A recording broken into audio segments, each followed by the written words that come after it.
शिफारशींनुसार ही नियुक्ती करण्यात येते. GATI म्हणजेच global access to talent from India foundation कार्यक्रमाची सुरुवात आज झाली.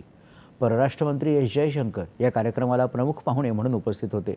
जगात मागणी आहे आणि भारतात उपलब्धता आहे, तसंच भारतीय प्रतिभेला जागतिक स्तरावर प्रवेश मिळवून देण्यासाठी मूलभूत काम आता पूर्ण झालं आहे, असं जयशंकर यांनी यावेळी बोलताना सांगितलं.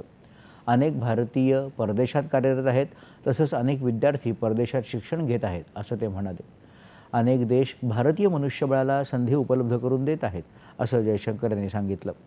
शिक्षण राज्यमंत्री जयंत चौधरी हे देखील या कार्यक्रमाला उपस्थित होते.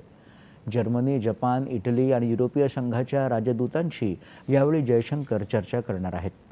भारत सरकारचे प्रमुख वक्ते म्हणून परराष्ट्र सचिव विक्रम मिस्त्री या कार्यक्रमात सहभागी होणार आहेत. DRDO